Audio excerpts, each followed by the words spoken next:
Good morning, students. Now, only two questions are remaining. That is question number 13 and question number 18. जिसमें पहले question number 13 है हमारे पास death of a partner, ये complete करेंगे और उसके बाद तो थियरी क्वेश्चंस ही, उसके बाद कोई प्रैक्टिकल क्वेश्चंस एज सच अपने पास नहीं है. So after that we have only theory questions.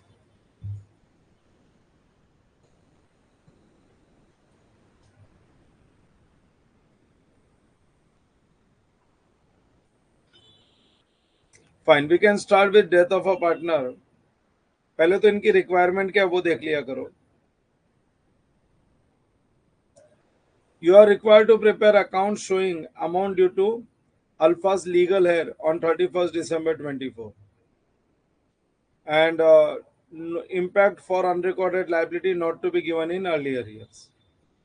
ठीक है. सो खाली एक रिटायरिंग पार्टनर, रिटायरिंग क्या डेथ हो गई एक पार्टनर की, अल्फा, सिर्फ उसका अकाउंट बनाना है. क्लास टेक्स्ट बुक में भी हमने क्वेश्चन सॉल्व किया था जिसमें सिर्फ डिसीज पार्टनर का अकाउंट बनाया था. क्वेश्चन नंबर 9 था आई थिंक. सो लिखो क्वेश्चन नंबर 13, अल्फाज capital account.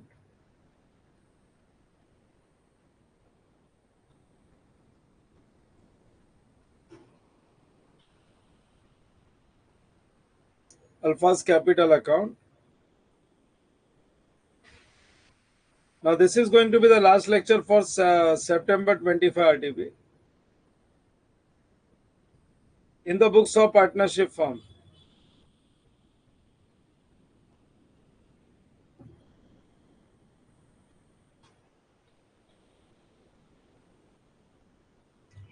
In the books of partnership firm. In the books of partnership firm.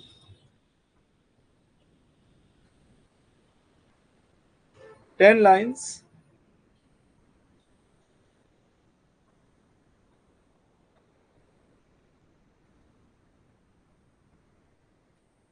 Fast track का टाइम टेबल अलग से अपलोड होता है. Along with this September 24 RTP मैंने रिकॉर्डेड क्लास से जून 24 RTP भी करने के लिए बोला था. उसका भी टाइम टेबल सेट किया हुआ है. और ये कंप्लीट होने के बाद में सितंबर 24 की आरटीपी भी कराऊंगा. जब भी आरटीपी करते हो ना, थोड़ा सा रिवीजन करके भी बैठा करो. अगर तुमको लगता है कोई पार्ट तुमको डिफिकल्ट जा रहा है तो उसको पूरा चैप्टर को रिवीजन कर लेना चाहिए बिफोर स्टार्टिंग द आरटीपी.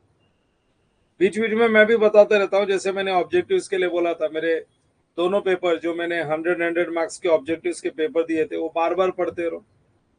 और चैप्टर वाइज भी ट्रू और फॉल्स थियरी क्वेश्चंस पढ़ते रहो. हर चैप्टर में ट्रू और फॉल्स होता है. हर चैप्टर में एक या दो थियरी क्वेश्चन होता है. एग्जाम में वहीं से आता है. They ask from there only. और मैंने पिछले क्लास में तो तुम लोगों को ये भी बोला था कि जॉइंट लाइफ पॉलिसी बराबर से पढ़ के आना. जॉइंट लाइफ पॉलिसी पढ़ के आना. या this I have told all of you.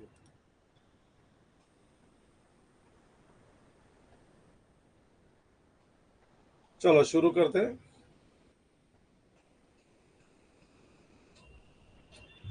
Will start. खाली डिसीज पार्टनर का अकाउंट बनाना है.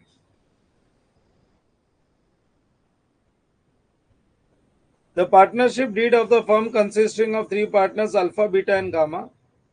Their profit sharing ratio is 2:1:1, whose fixed capitals were 90,000, 36, and 24 respectively. तो अल्फा का कैपिटल अकाउंट बनाना है. तो जैसे जैसे रीड करते जाओगे इंफॉर्मेशन फिलअप करते जाओ. Alpha's capital account by balance brought down.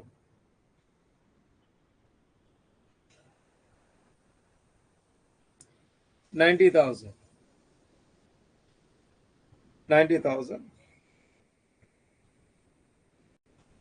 Below this write working notes.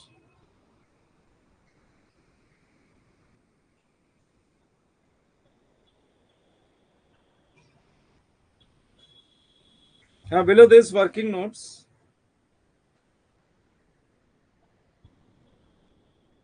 और प्रॉफिट शेयरिंग रेशियो 2:1:1 है. ये जरा यहाँ पे लिख देना.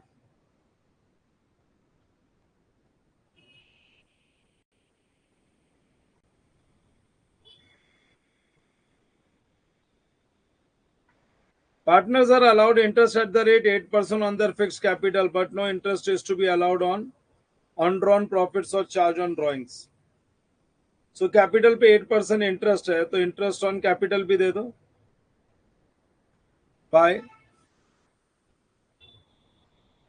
by interest on capital.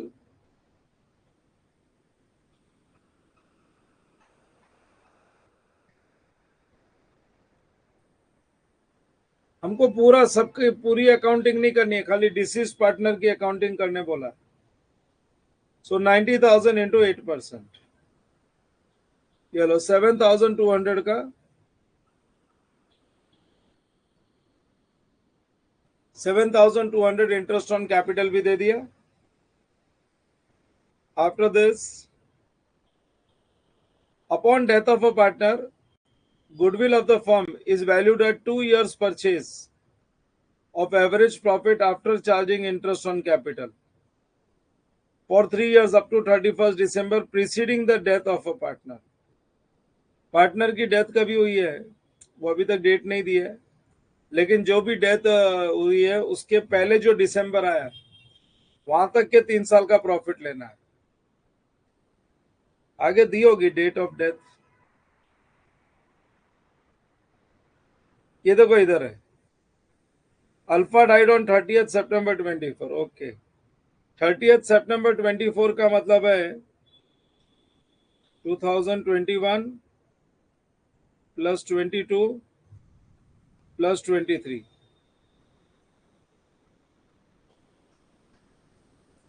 Year ending December है, देखो यहाँ पे दिया भी है.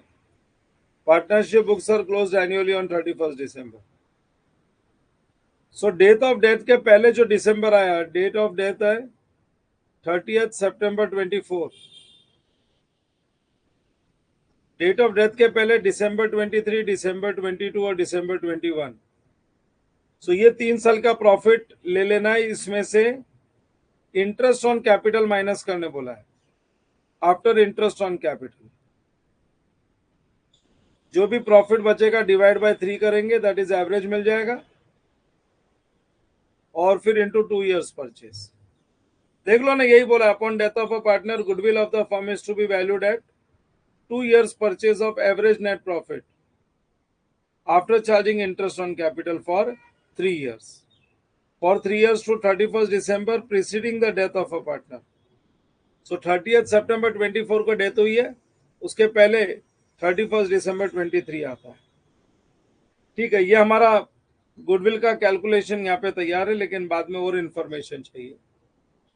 ये जॉइंट लाइफ पॉलिसी आ गई. Insurance policy of 75,000 was taken in individual names of the partner. अरे अल्फा डाइड, तो अल्फा की पॉलिसी का तो पैसा मिल ही जाएगा पूरा. The premium was charge against profits of the firm. The surrender value of the policy was 20% of the sum assured. ये separate policy वाला प्रॉब्लम है. सेपरेट पॉलिसी में पहले तो cash bank account debit. Alpha की पॉलिसी का death पे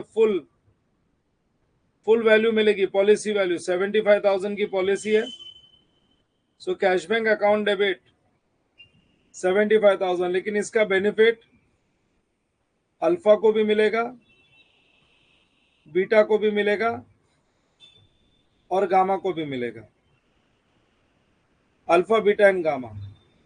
फिर उनकी पॉलिसी जो है ना, उसकी सरेंडर वैल्यू के लिए गेनिंग टू सैक्रिफाइस, ऐसा मैंने सेपरेट पॉलिसी में सिखाया था. इसलिए मैंने लास्ट लेक्चर में बोला था कि जॉइंट लाइफ पॉलिसी प्रिपेयर करो. 2:1:1. 2:1:1 का मतलब हो गया 37,500.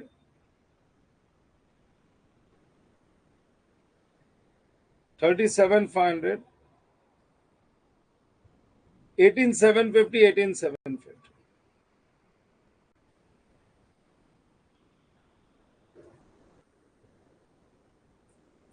18,750. और बाकी दोनों की जो पॉलिसी है Alpha, Beta and Gamma. Beta और गामा की पॉलिसी बोलते हैं surrender value 20% of total policy value है. So total policy value 75,000 each है. Each 75,000 each. 75 प्लस 75, बीटा की 75 पॉलिसी वैल्यू, गामा की 75, इसका 20%, 1,50,000 का 20%, 1,50,000 का 20% इज 30,000, 30,000,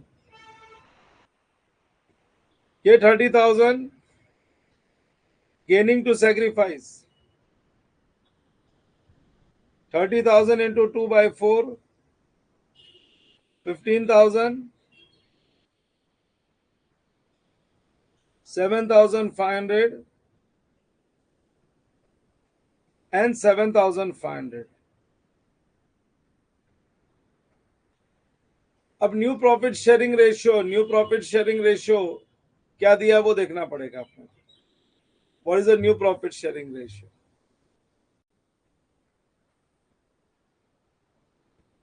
कल भी हमने गड़बड़ कर दी थी.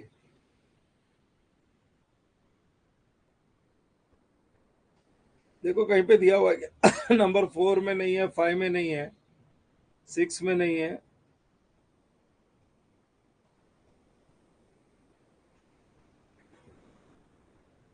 Know where they have given new profit sharing ratio. अगर कुछ नहीं दिया हुआ है तो ये चला गया, बाकी दोनों इक्वली शेयर करेंगे.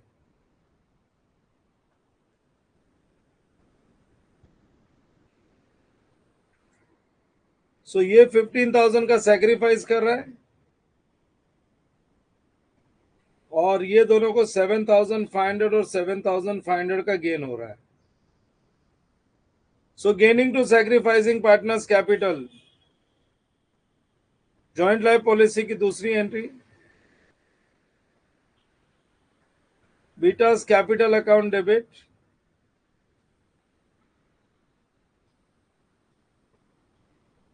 गामास कैपिटल अकाउंट डेबिट,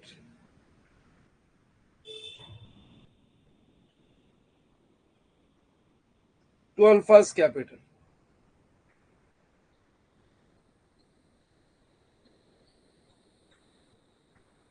सो अल्फा कैपिटल में 37,500 और 15,000, 37,500,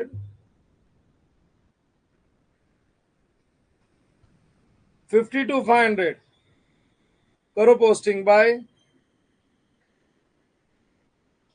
cash bank, GLP and by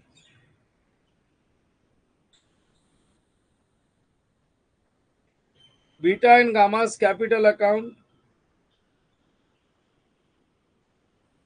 15,000.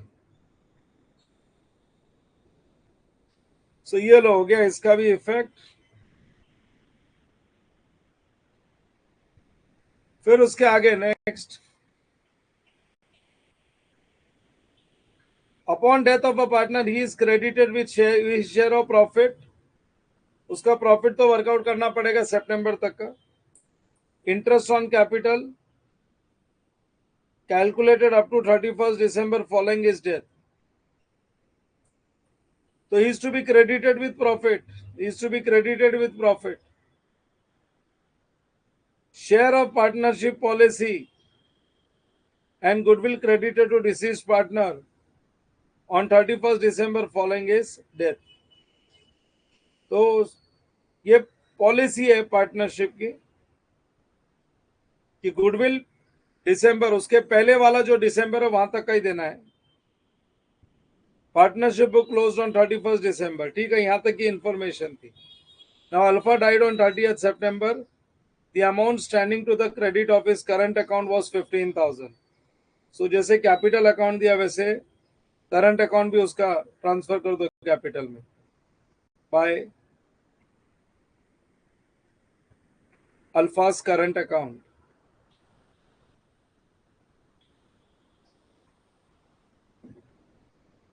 अल्फास current account और साथ में and from the date of death he had withdrawn up to the date of death. From the date to the date of death, उसका total जो drawings था जब से business में आया वहां से लेके डेट ऑफ डेथ वहां तक का जो टोटल ड्राइंग्स है ना, वो टोटल ड्राइंग्स है 90,000। सो ड्राइंग्स डेबिट कर दो।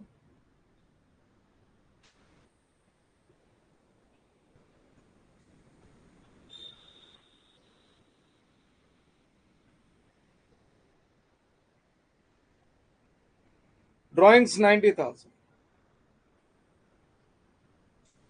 An unrecorded liability of 18,000 was discovered on 30th September and it was decided to record it immediately and pay off. So अगर अनरिकॉर्डेड लाइबिलिटी आई है तो ये लाइबिलिटी तो सबके कैपिटल को रिड्यूस करेगी। कोई भी लाइबिलिटी आता है, एक्सपेंसेस आता है, तो उससे तो कैपिटल रिड्यूस होता है, तो अल्फा के कैपिटल को उतना रिड्यूस कर दो। तो अनरिकॉर्डेड लाइबिलिटी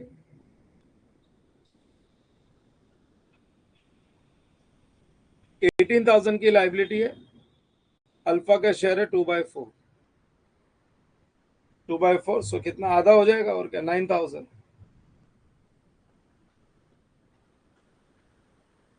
ये लो अनरिकॉर्डेड लाइबिलिटी।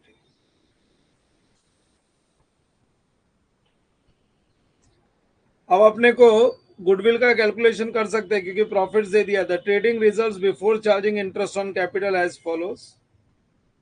पहले तो अपने को गुडविल कैलकुलेशन के लिए 3 साल चाहिए, preceding the date of death. ये तो करंट ईयर का प्रॉफिट है, इसमें से भी उसको शेयर देना पड़ेगा अपने को।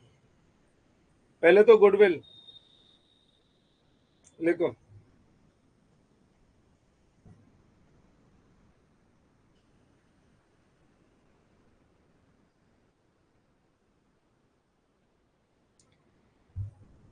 Right. Working note number 2, goodwill.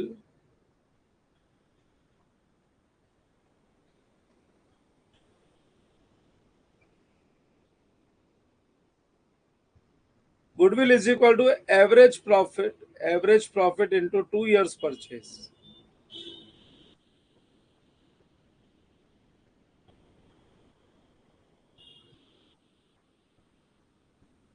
और एवरेज प्रॉफिट जो इनको चाहिए ना, वो ईयर ऑफ डेथ के पहले जो दिसंबर आता है वो, लेकिन उसमें से भी इंटरेस्ट ऑन कैपिटल माइनस करना है। Average profit of 2021, 22 and 2023, because death 24 में हुई है, उसके पहले जो दिसंबर है वो। सो प्रॉफिट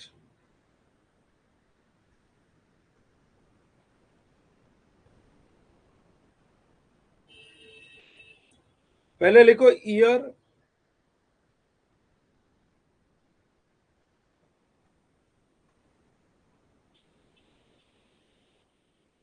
टू 2021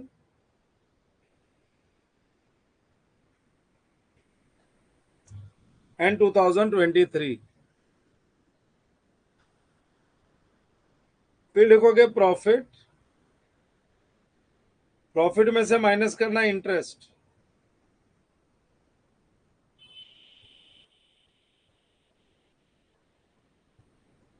फिर आएगा प्रॉफिट आफ्टर इंटरेस्ट।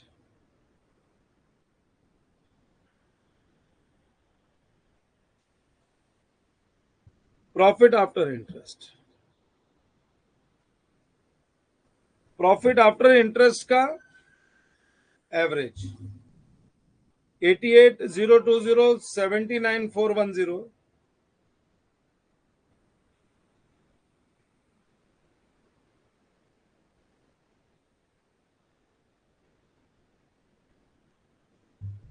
और यहां पे लॉस है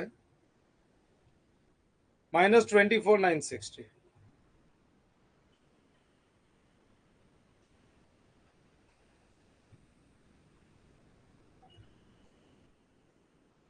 कैपिटल तीनों का मिला के कितना होता है?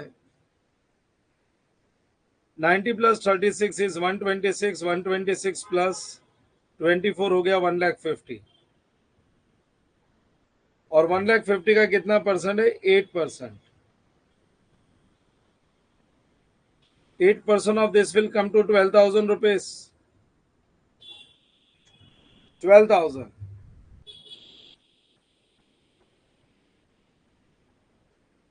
So minus 12,000.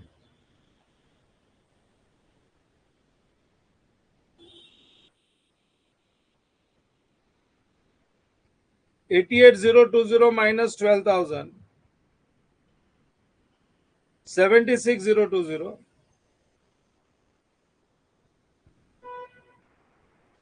79,410 minus 12,000. 67,410 and 24,960.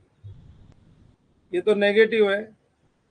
इसके साथ minus 12,000 will increase the negative balance to 36,960.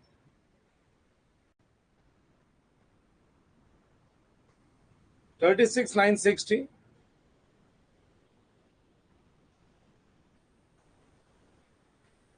ये तीनों का जो टोटल है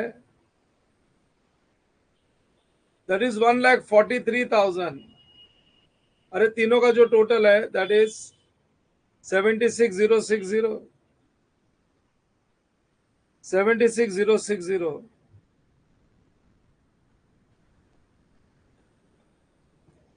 plus 67,410. 67,440 and minus 36,960. सो इनका टोटल आ गया 1,00,000. एक minute. 76,020 plus 67,410 and minus 36,960.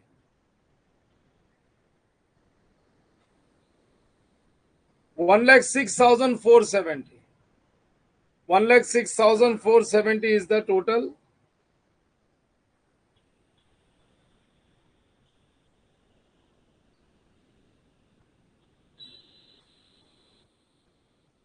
Divide by 3. So 35,490 is the average profit.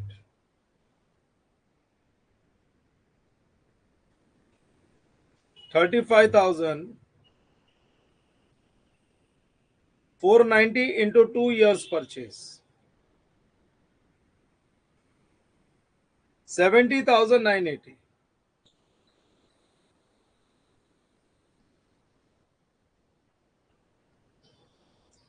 ये 70,980 raised and write off.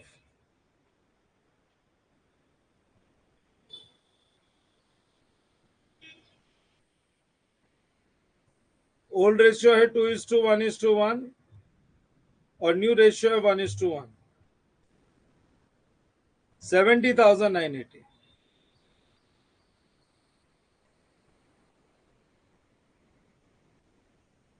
So 70,980, 35,490,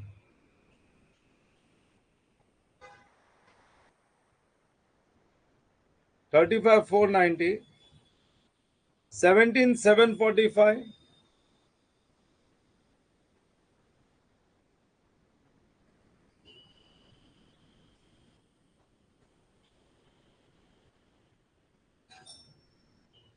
और न्यू रेशियो में इसको कुछ नहीं मिलेगा. 70,980, 35,490, 35,490.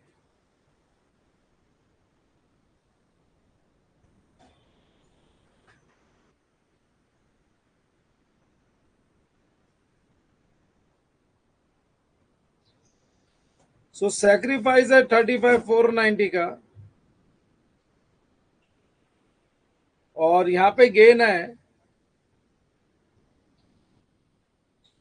17,745.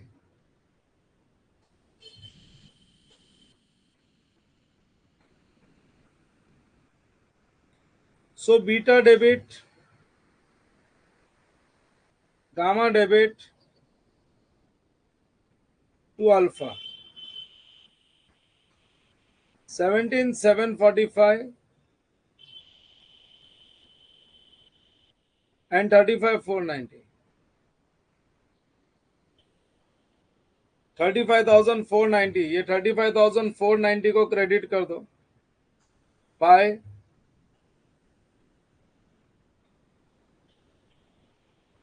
Beta and गामास capital.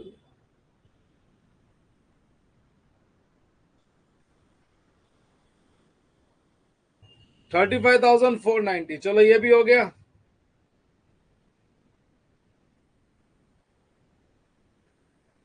ये गुडविल पेंडिंग था, अब हो गया.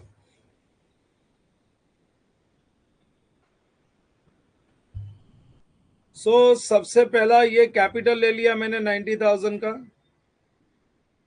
दूसरा मैंने इंटरेस्ट ऑन कैपिटल दे दिया अल्फा को. उसके गुडविल का शेयर दे दिया. हाँ, उसके गुडविल का शेयर भी दे दिया अपन लोग ने 35,000 का, 35,490 का. उसके जॉइंट लाइफ पॉलिसी का भी उसको शेयर दे दिया और बाकी दोनों पार्टनर के सरेंडर वैल्यू का दे दिया शेयर. अभी upon death of a partner is to be credited with share of profit. Share of profit credit करना बाकी. इंटरेस्ट ऑन कैपिटल क्रेडिट कर दिया up to 31 December following is death. कल एक शेयर ऑफ प्रॉफिट देना है अपने को. तो शेयर ऑफ प्रॉफिट तो करंट ईयर का देना पड़ेगा, करंट ईयर का.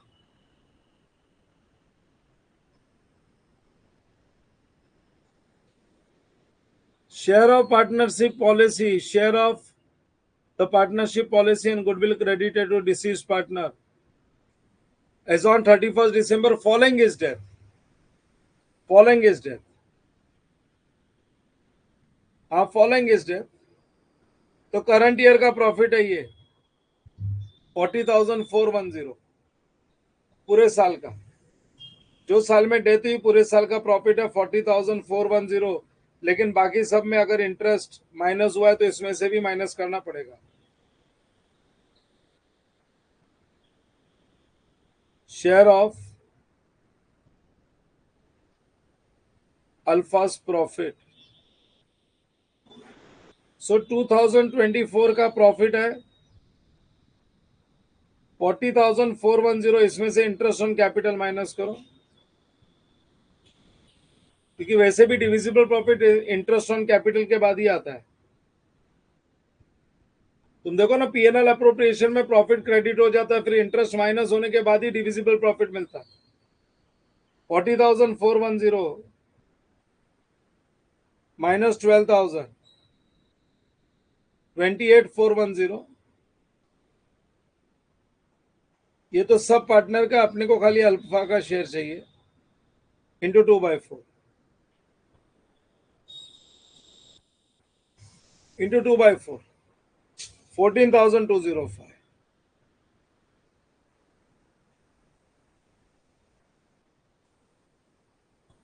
14,205 ये दे दो.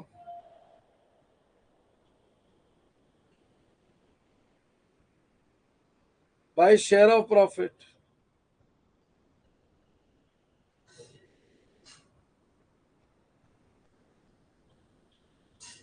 सो दिस कंप्लीट्स एवरीथिंग. सब कुछ दे दिया उसको.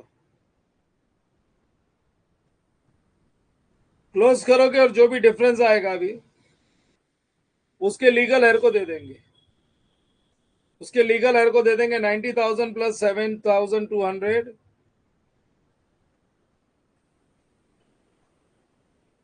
35,000 प्लस 15,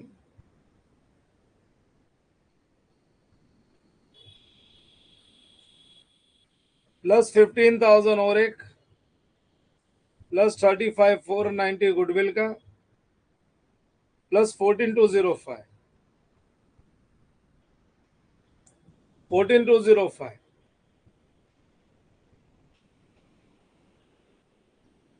2,11,895.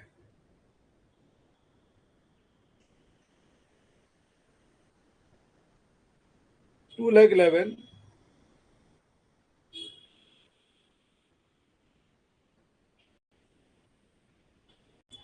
माइनस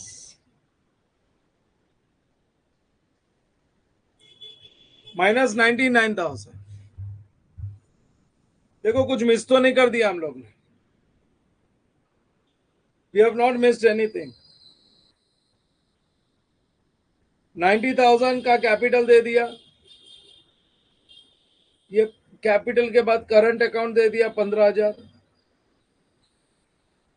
15,000 करंट अकाउंट दे दिया, इंटरेस्ट ऑन कैपिटल दे दिया 7,200, और 50 to 500 joint life policy. Joint life policy में मैंने शायद अमाउंट में गड़बड़ कर दिया है क्या? हाँ, अमाउंट में गड़बड़ हो गया है। 37,500 और 15,000 है, ये मैंने 35,000 लिख दिया है।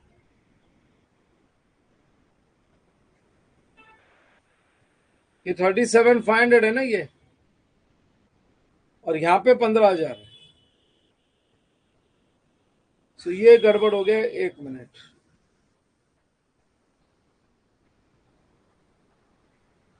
सो 90,000 प्लस 7,200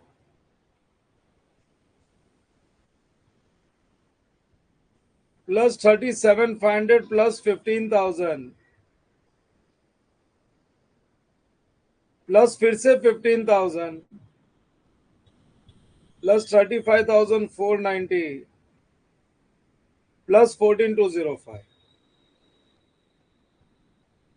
ये होता है 2,14,395।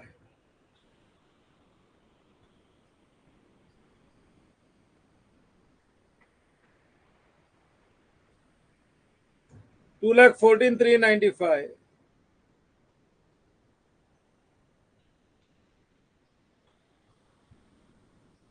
minus 99,000, so this comes to 1,15,395.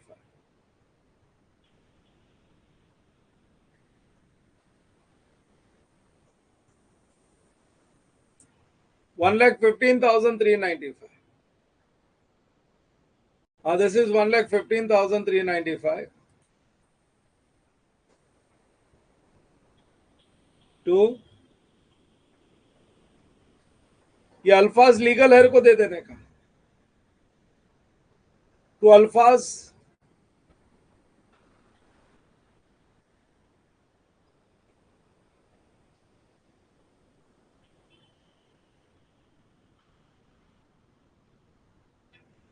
Legal hairs account. ये लो, ये डेथ ऑफ अ पार्टनर का एक अच्छा क्वेश्चन था, हमने क्लास टेक्स्ट बुक में क्वेश्चन नंबर 9 किया था, उसमें भी खाली डेथ ऑफ डिसीज पार्टनर का ही अकाउंट बनाना था, और वो भी सेपरेट पॉलिसी का ही था, separate policy. Joint life policy पढ़ते रहो, डेली एक बार रिवीजन कर लेने का, अगले 7 दिन तक daily for next 7 days revise joint life policy, एक बार कर लेने का, आधा घंटा लगता है उसमें, पूरा complete joint life policy. First expense, asset, asset and reserves and separate policy, ये 4 पार्ट है। और रिवीजन लेक्चर भी चाहिए तो मैं अपलोड कर देता हूँ जॉइंट लाइफ पॉलिसी के। अब इसके बाद थियरी क्वेश्चन है, ये थियरी क्वेश्चन में सीधा रिफर करवा देता हूं, तुम लिख लो, लिख के कंप्लीट कर लेना, एक बार लिख जरूर लेना। पहले fundamental accounting assumption, 3 fundamental accounting assumption होते हैं, going concern, consistency and accrual. It is assume business will continue, जब तक कोई अनसर्टेनिटी नहीं आ जाए तब तक बिजनेस चलते रहेगा। कंसिस्टेंसी का मतलब है year two year our policy should remain the same, year two year हमारी पॉलिसी सेम रहनी चाहिए। और एक्रूअल का मतलब है करंट ईयर में जो इनकम एक्सपेंसेस है वो पीरियड के हिसाब से निकालना चाहिए, रिसीट्स पेमेंट्स के हिसाब से नहीं। करंट ईयर का एक्सपेंसेस है, पेड हो या अनपेड, करंट ईयर के पीएनएल में डेबिट होगा। करंट ईयर की इनकम है, रिसीव्ड हो या रिसीवेबल, करंट ईयर के पीएनएल में क्रेडिट होगी। सो पीरियड बेसिस पे इनकम एक्सपेंस निकालोगे तो ही पीरियड का प्रॉफिट मिलेगा, प्रॉफिट फॉर द ईयर। और ये fundamental accounting assumption by default सब यूज करते ही है, तो इसका डिस्क्लोजर देने की जरूरत नहीं है। डिस्क्लोजर तभी देने का when it is not used. Retirement of the bill is nothing but, retirement of the bill is honouring of the bill before the due date. और जब बिल ड्यू डेट के पहले हमारा ड्रॉई पेमेंट कर देता है तो हम उसको डिस्काउंट रिबेट देते हैं, जो ड्रॉवर का एक्सपेंस होता है और ड्रॉई की इनकम होती है। पेटी कैश बुक और उसके एडवांटेजेस ये है, छोटे छोटे पेमेंट्स के लिए हम लोग कैश बुक को बर्डन नहीं करते, उसके लिए हम लोग थोड़ा सा पैसा निकाल के अलग रख देते हैं और all small payments are done from there, that is petty cash book. और एडवांटेजेस यही है कि अननेसेसरली कैश बुक में छोटे छोटे पेमेंट्स नहीं दिखते, मेन ट्रांजैक्शंस ही दिखते हैं, और जो छोटे छोटे ट्रांजैक्शन है वो अलग से पेटी कैश बुक में दिखते हैं। आज क्या होता है ना, अगर आज इनकम टैक्स का रिटर्न फाइल करना होता है तो बिकॉज ऑफ जीपे हम कोई भी पेमेंट फटाक से मोबाइल से कर देते हैं। तो एंड ऑफ द ईयर में जब तुम रिटर्न फाइल करते हो ना, तो तुम्हारे बैंक स्टेटमेंट में बहुत छोटे छोटे पेमेंट दिखते हैं। एक ब्रेड का पैकेट लेके आए 50 रुपया, 10 रुपया। One day I was on a railway station और मैंने शू पॉलिश करवाया तो उसको 20 रुपया भी जीपे से दे दिया। एवरीबडी इज यूजिंग जीपे। तो जब बैंक स्टेटमेंट में ना बहुत सारे 10 रुपया, 15 रुपया, 5 रुपया, ऐसे बहुत सारे, अपने को ऑटो रिक्शा वालों को 15 रुपया दे दिया। सो ये ऐसे करके बहुत सारे पेमेंट्स दिखते हैं। तो इतने सारे पेमेंट्स नहीं दिखने के वजह, इतने सारे पेमेंट्स छोटे छोटे नहीं दिखे बैंक स्टेटमेंट में या कैश बुक में, मेन ट्रांजैक्शन ही दिखे, इसीलिए छोटे पेमेंट्स के लिए एक अलग से पेटी कैश बुक मेंटेन की जाती है। और अभी डिजिटल अकाउंटिंग में क्या होता है, एक वॉलेट बनाना चाहिए, एक अलग से पेमेंट वॉलेट बनाना चाहिए जिसमें 1000 रुपया ट्रांसफर कर दिया, सो तुम्हारे बैंक स्टेटमेंट से 1000 रुपया निकला और सारे छोटे छोटे पेमेंट्स वो जो सेपरेट वॉलेट है उसमें से हो गए। सेपरेट वॉलेट तो तुम्हारे बैंक स्टेटमेंट में है ना 15 रुपया, 5 रुपया, 10 रुपया ऐसे नहीं दिखेगा, सीधा 1000 या 2000 दिखेगा और सारे small payments will be shown from there. So that way, that is the advantage. Machine hour method, अगर हम लोग एसेट की लाइफ को नंबर ऑफ मशीन आवर्स में अगर एसेस कर सकते हैं तो फिर डेप्रिसिएशन मशीन आवर्स मेथड से होगा। हम लोग cost of asset divide by number of hours कर देंगे तो अपने को मिल जाएगा कि एक आवर यूज होने से मशीन की वैल्यू कितनी कम हुई, और हम डेप्रिसिएशन रेट निकाल लेंगे और अकॉर्डिंगली डेप्रिशिएट करते जाएंगे। So if it is possible to assess the life of asset in terms of number of hours it will be used, then depreciation will be charged by machine hours method. So जो total hours हमने fix किया उसमें से जितने hours निकल गए उतनी value को डेप्रिशिएट कर दो, बाकी वैल्यू रहेगी।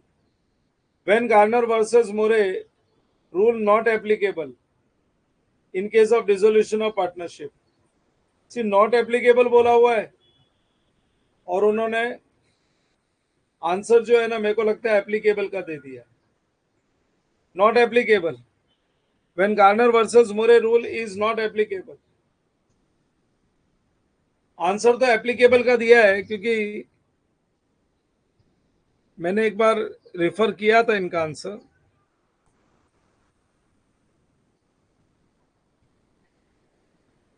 So you can write this theory questions from here itself. अच्छे आंसर्स दे रखे हैं, they have given good answers. Fundamental accounting assumptions,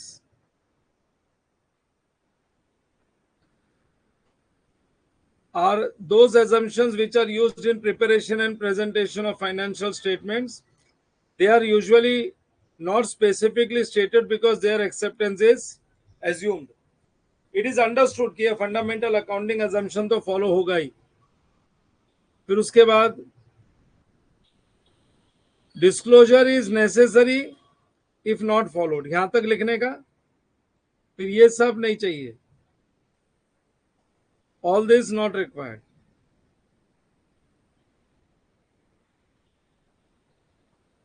फिर एक एक फंडामेंटल अकाउंटिंग असम्पशंस को समझा देना। ये मैंने लिखवा के भी दिया है तुम लोगों को, तुम देखना, तुमको एक पॉलिसी करके टॉपिक करवाया उसमें मैंने लिखवा है going concern, consistency and accrual, बस। सो ये फिर ये तीन लिख के याद कर लेना। गोइंग कंसर्न का मतलब है बिजनेस चलते रहेगा। It is assumed enterprise has neither intention nor necessity of liquidation और curtailing the scale of operations. Generally, normally enterprise is normally viewed as a going concern, that is continuing operations for foreseeable future.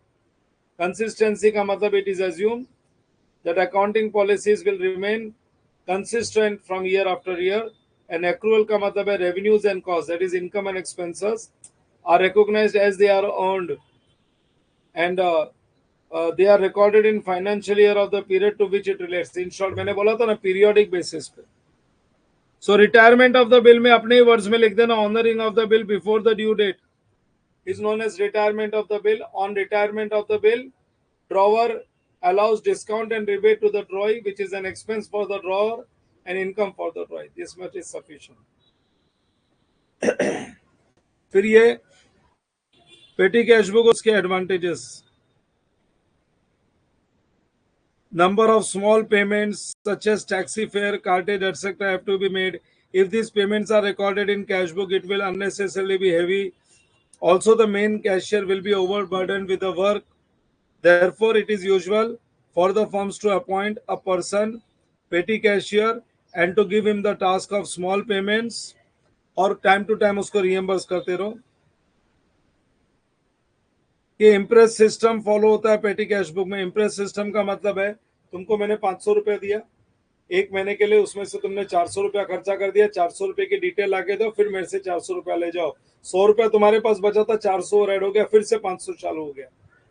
Next month में तुमने 250 खर्चा कर दिया तो 250 का expenses का detail दे दो और जितना खर्चा किया उतना ही ले जाओ। तो 250 तो बचा था प्लस 250, 500 रुपीज से अगला सेशन फिर शुरू हो जाएगा। इसको बोलते हैं imprest system. Advantages, saving time of chief cashier, saving in labour in writing the cash book, posting to ledger and control over small payments. ये सब सिंपल है, ये सब याद कर लेना, याद करके लिख देना। और याद किया हुआ रहेगा ना तो एज इट इज वर्ड्स में लिखना है, इसमें तुम्हारे वर्ड्स में मत लिखना, एज इट इज लिख देना। मशीन आवर्स मेथड में मैंने बता दिया, अगर लाइफ ऑफ एसेट को हम नंबर ऑफ यूसेज आवर्स में कन्वर्ट कर सकते हैं तो फिर डेप्रिसिएशन की रेट वैसे निकालेंगे, cost minus scrap value upon number of hours, total hours to be used. तो अपने को रेट पर आवर मिल जाएगी, जितना आवर्स यूज हो गया उतनी वैल्यू निकालते जाना। और non applicability of Garner versus मुरे, आंसर एप्लीकेबिलिटी का, तो by mistake I think non applicability लिखी है। और ये डिसोल्यूशन ऑफ पार्टनरशिप फॉर्म में, डिसोल्यूशन ऑफ पार्टनरशिप फॉर्म में भी तुमको ये पॉइंट्स मिलेंगे। जब टॉपिक करवाए तो गार्डनर वर्सेस मोरे पे पॉइंट्स दिया हुआ, यही सारे पॉइंट्स है। सो ये सब याद करो, याद करके लिख दो, बिकॉज थियरी क्वेश्चंस ऐसे है, you have to don't try to bluff anything in exam. ये जो मैंने तुमको पहले भी 100 मार्क के 2 पेपर बना के दिए हुए, उनमें भी तुमको ये मिल ही जाएगा। और यहाँ पे वापस आ गया तो एक बार रिपीटेशन हो जाएगा, रिपीट करो और खत्म करो, रिपीट करो और खत्म करो। सो अभी ये थियरी में मैं टाइम नहीं डाल रहा हूँ, मेरा लेक्चर एंड होएगा, इसके बाद में ये सब थियरीज तुम लोग लिख के याद कर लो। जितना थियरी क्वेश्चन है लिखो और याद करो and complete it. So from my side I take September 25 RTP as complete. जो सितंबर 25 की आरटीपी मेरे तरफ से कंप्लीट है। मई 25 की आरटीपी में रिकॉर्ड नहीं कर पाया था, तो इसके बाद में लाइव सेशन में मई 25 की आरटीपी में रिकॉर्ड करूंगा। आरटीपी सारी करके जानी चाहिए, कम से कम 3 तो करनी चाहिए, लेकिन तुम्हारे पास टाइम है तो तुम सारी आरटीपी कर सकते हो। जो ऑलरेडी रिकॉर्ड हो गई है वो रिकॉर्डेड क्लास में कंप्लीट कर लोगे और मई 25 लाइव क्लास में करेंगे। और जैन 25 में भी कुछ 1 या 2 क्वेश्चंस पेंडिंग रह गए हैं, वो तुम्हारे साथ में लाइव कर लूंगा, तो आरटीपी की सीरीज कंप्लीट हो जाएगी। सो आगे टाइम टेबल देखते रहना, वेबसाइट पे अलग से टाइम टेबल, फास्ट ट्रैक का टाइम टेबल अलग से आता है। If you go to our website on time table page,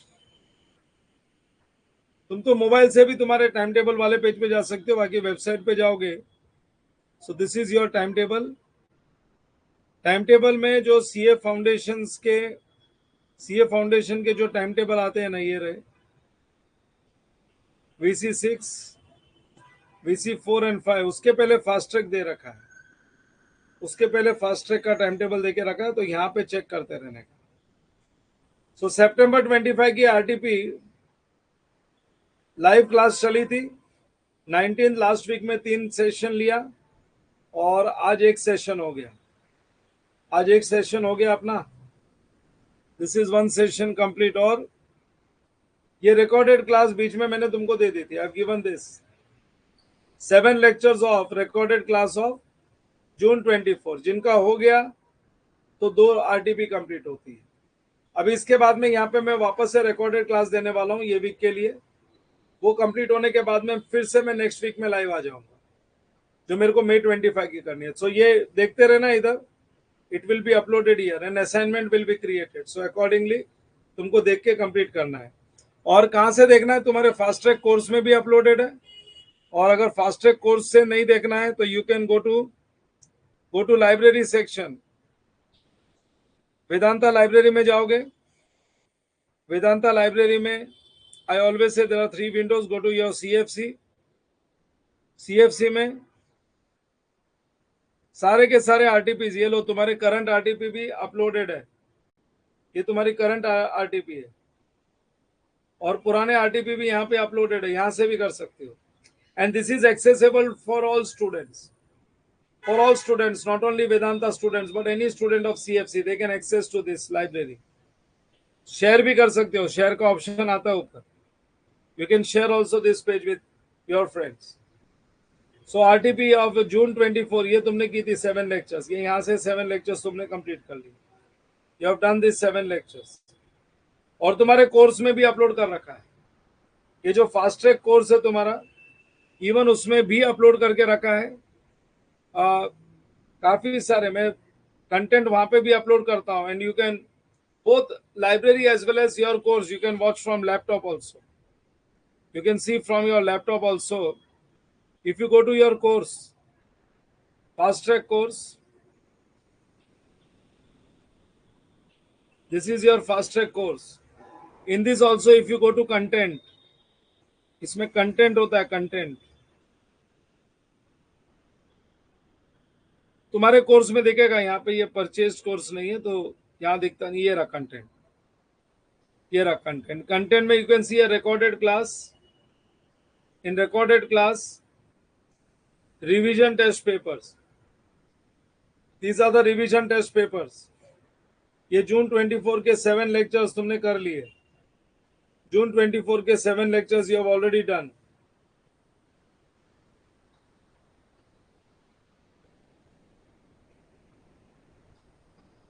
हाँ कंटेंट देखो, ये रहा, ये जून के 7 lectures and so on. So line से सारा कंटेंट दिया हुआ है, सब कंटेंट वहां पे अवेलेबल है, आरटीपीज, एमटीपीज, पास्ट एग्जाम्स के पेपर्स। तो क्या अभी ये जब करते हो और कोई पर्टिकुलर टॉपिक में डिफिकल्टी आती है तो प्रैक्टिस कर लेना चाहिए। और क्लास में क्या होता है ना, क्लास में लेक्चर्स चल रहे हैं ना, तो एक बार वापस से रिपीट हो रहा है, तो वहां पे चैप्टर्स होते जा रहे हैं और यहाँ पे कंप्लीट पेपर होते जा रहे हैं। सो बच्चे जो जैन में एग्जाम देते हैं ना, उनके लिए क्लास में कोई पर्टिकुलर चैप्टर में कोई भी पॉइंट पे डिफिकल्टी है तो वो वहां पे कवरेज होता रहता है। और वहां पे भी मैं एग्जाम्स के पेपर्स के क्वेश्चंस करवाना शुरू कर दिया, जो पहले खाली टेक्स्ट बुक्स कवर की थी। सो इनफैक्ट इतना प्रिपरेशन कर लेना चाहिए क्रिस क्रॉस वे में, कि हम लोग कोई टॉपिक स्पेसिफिक या प्रॉब्लम स्पेसिफिक नहीं रहे, कॉन्सेप्ट स्पेसिफिक हो जाए, कि क्वेश्चन सामने आए तो हम सॉल्व कर दे। ऐसे नहीं जो किए हुए क्वेश्चन वही सॉल्व कर सके, कोई भी पर्टिकुलर क्वेश्चन सामने हम सॉल्व कर सकते हैं, और वो तभी पॉसिबल होता है, that is possible only when, तभी पॉसिबल होता है जब तुमने बहुत अच्छी प्रैक्टिस कर रखी है and you are totally connected with your syllabus till the date of exams. रोक दोगे, कुछ नहीं करोगे तो भूल जाओगे, 15 दिन बहुत है भूलने के लिए। So keep doing so that you pass this exam. और खाली ये पेपर्स मेरे साथ सॉल्व करने से कोई फायदा नहीं होगा, साथ में प्रैक्टिस भी करनी पड़ेगी, साथ में प्रैक्टिस भी करनी पड़ती है, चैप्टर वाइज प्रैक्टिस करते रहने का, यूनिट बनाते रहने का। कि अभी ये वीक में हम 3 चैप्टर करने वाले हैं, सिंगल एंट्री, मैन्युफैक्चरिंग, क्योंकि मेरे क्लास में चल रहा है सिंगल एंट्री, मैन्युफैक्चरिंग और नॉन प्रॉफिट, तो ये 3 चैप्टर के प्रैक्टिस हो जानी चाहिए एक बार अपने आप से। क्लास में आते हो उसके पहले क्लास टेक्स्ट बुक के क्वेश्चंस हो जाने चाहिए। आज हमने 2 या 3 दिन में सिंगल एंट्री कर लिया, फिर और 3 से 4 दिन के अंदर हमने कर लिया एनपीओ, फिर 3 से 4 दिन में कर लिया मैन्युफैक्चरिंग, सो दैट ये चैप्टर्स तुम्हारे एकदम परफेक्ट हो जाते हैं, ये सारे के सारे चैप्टर्स तुम्हारे एकदम परफेक्ट हो जाते हैं। सो ये इस तरीके से तुमको है ना करते रहना पड़ेगा, परफेक्शन आ जाएगा। फिर उसके बाद में मेरा नेक्स्ट यूनिट चालू होएगा, तो मेरा नेक्स्ट यूनिट चालू होएगा, क्लास में भी अटेंड कर रहे हो एज वेल एज खुद से। और कॉलेज का तो कुछ तुमको प्रेशर रहता ही नहीं, कॉलेज तो एक दिन पहले जाते हो, पढ़ लेते हो, एग्जाम दे देते हो, तो ये चालू रहेगा, प्रोसेस चालू रहेगा। And same thing for other subjects also, जब भी क्लास में चल रहा है वो टॉपिक तुम्हारा पहले किया हुआ है। जो बच्चे जैन में एग्जाम के लिए शिफ्ट किए हैं और एक बार कोर्स हो गया, so I am allowing all of them to attend again. तो जब क्लास में चैप्टर चलता है, अभी इको चल रहा है, मैथ्स चल रहा है, तो वो पूरा प्रैक्टिस कर लेना चाहिए। क्लास में जो चल रहा है वो एक रिवीजन हो रहा है, बाकी घर पे पूरा चैप्टर ही करके आना चाहिए। सो इन अ वे तुम्हारा दो बार हो जाता है, एक बार खुद से कर ले तो एक बार क्लास में भी हो जाता है। सो उनमें ग्रिप आने लग जाता है, सेकेंड टाइम जब करते हो ना तो ग्रिप आने लग जाती है। चलो that's it, we will stop it here, और time table will be uploaded by today day end, और according to fast track time table keep doing it. चलो bye bye, you all can.